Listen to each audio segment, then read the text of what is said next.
Cannes Film Festivalı dünyanın en samballı film festivallarından biridir. 2025-ci ildə Azərbaycanlıların da gündəminə oturdu.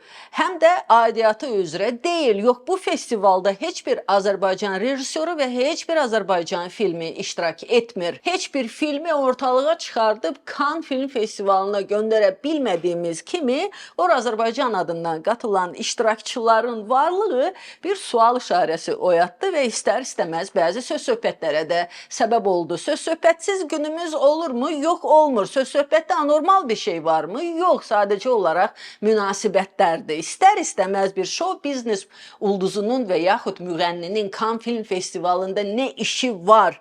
Sualının doğması çox normaldır. İstər Oscar, istər Cannes, istərsə də bu adda və bu kriteriyada dünya yarışmalarının və festivallarının hamısı keçirilərkən ondan öncə həmin proses zamanı və ondan sonra bir sürü ticari məqsədli kommersial tədbirlər də keçirilir.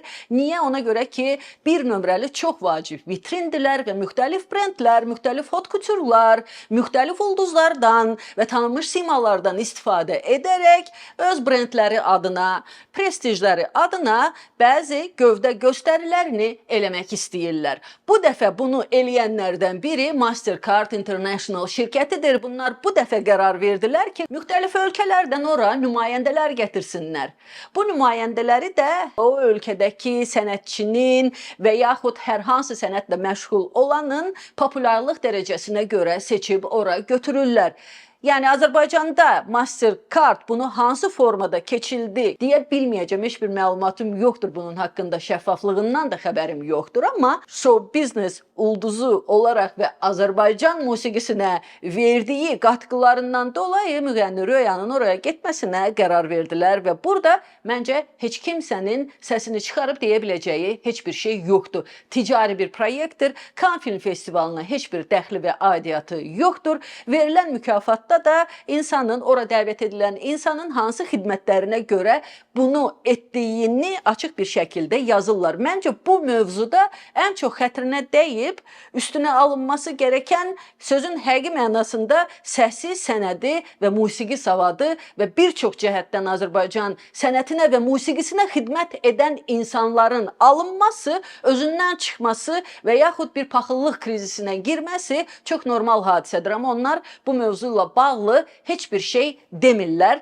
Çünki show biznesin və Azərbaycan reallıqlarının belə bir ikiyüzlülüyü də var. Hər kəs arxada danışır, heç kimsə üzə bir çox şeyi deyə bilmir. Ayaz Salayev isə 30 ildən artıq bir müddətdir müxtəlif kino festivallarında iştirak etmiş. Bir dənəsini mən çox dəqiq bilirəm. İstanbulda 90-cı illərin ortalarında keçirilən Altın Lalə Film Festivalında Yarasa filmi ilə iştirak edib və jürinin xüsusi mükafatına layiq görülmüş və həqiqətən kino savadı və nəzəriyyəsini ən yaxşı bilən rejissorlardan birisi olsa da çox-çox təəssüflə qeyd etmək lazımdır ki, bir çox istedadlı, bacarıqlı insan kimi Ayaz Salayev də bəlkə kino sahəsində özünü lazım olduğu səviyyədə reallaşdıra bilmədi. Bu işi ümumiyyətlə səs, istedad və sənət baxımından özünü ən yaxşı reallaşdıran Azərbaycan reallıqlarında kimdir, kimlərdir? Toy industriyasına, toy sənayesinə bir şəkildə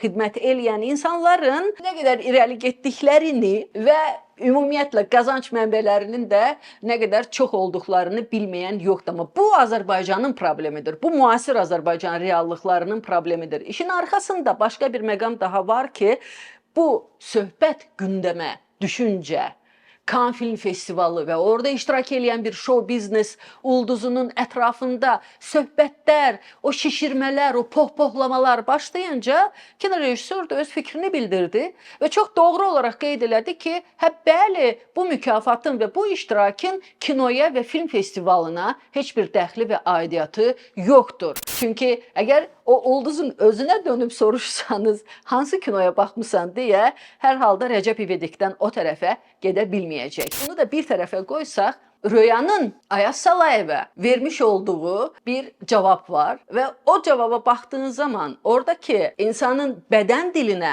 hədə qorxu gəlməsinə, barmaq sallamasına, Baxdığın zaman əslində Azərbaycan reallığının bu şəklin və mənzərənin nə qədər acınacaqlı və bədbəxt bir səviyyədə olduğunun başqa bir göstəricisidir. Təəccübləndimmi? Yox, heç bir şəkildə təəccüblənmədim.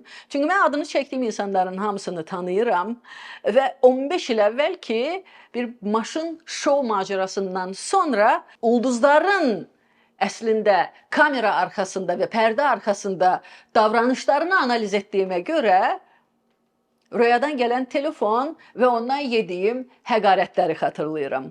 Bu mənada eyni sözləri eşitmədiyinə görə Ayaz Salayevi təbrik eləyirəm. Madəm filmdən və festivaldan söz açıldı, əslində qeyd edilməsi gerəkən bir mövzu var. Bu mövzu ilə bağlı isə Azərbaycan mediasında hər hansı bir şey yazılıb çizildiyini heç görmədim.